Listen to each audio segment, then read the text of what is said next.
Saya ingin memulai renungan ini dengan sebuah cerita tentang Raja Asoka. Dia punya adik. Adiknya ini sangat ambisius. Dia ingin mengambil alih tahta, mengambil kekuasaan dari kakaknya. Dan Raja Asoka tidak membenci adiknya, melainkan mengajarkan kepadanya sesuatu melalui pengalaman hidup. Nah, yang dibuat oleh Raja Asoka adalah mencobai adiknya.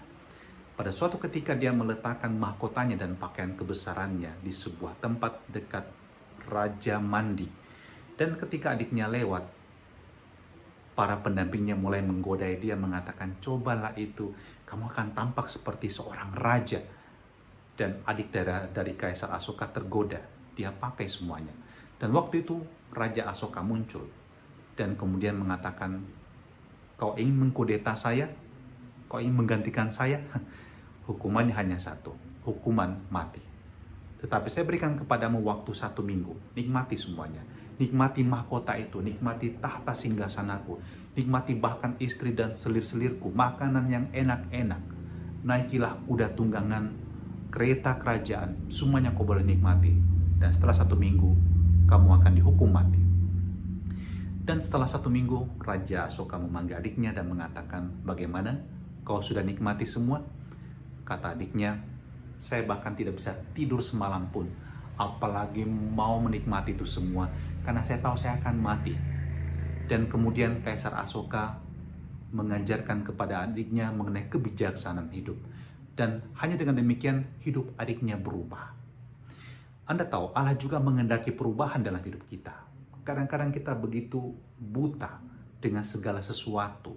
Kita membutakan diri kita dengan kemegahan, dengan kekayaan, dengan kesenangan jasmani, dan kita melupakan bahwa kita diciptakan untuk mendapatkan kebahagiaan yang sejati bersama dengan Allah.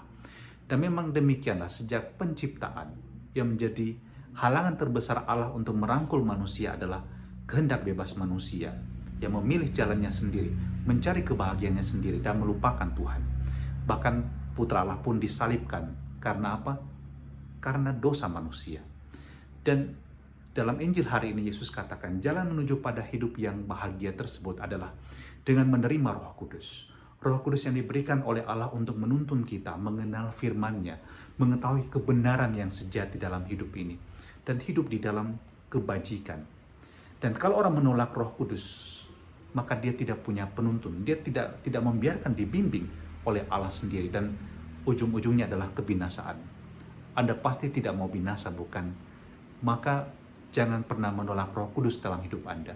Bahkan Yesus menjanjikan kepada kita, kita bisa minta apa saja, tapi kalau kita minta Roh Kudus, Dia pasti memberikannya kepada kita. Dan ini janji Yesus, Dia pasti penuhi dalam hidupmu. Maka mintalah Roh Kudus supaya hidupmu semakin terarah pada kebaikan, engkau hidup dalam kebijaksanaan. Tuhan, yang kami minta hari ini dan setiap hari dalam hidup kami adalah pegang tangan kami, tuntun kami dan kuasai jiwa kami, hati kami dengan roh kebijaksanaan-Mu, agar kami dapat semakin mengenal kehendak-Mu, melayani sesama kami dengan penuh cinta kasih, dan hidup dalam kebajikan, dalam nama Bapa dan Putra dan Roh Kudus. Amin.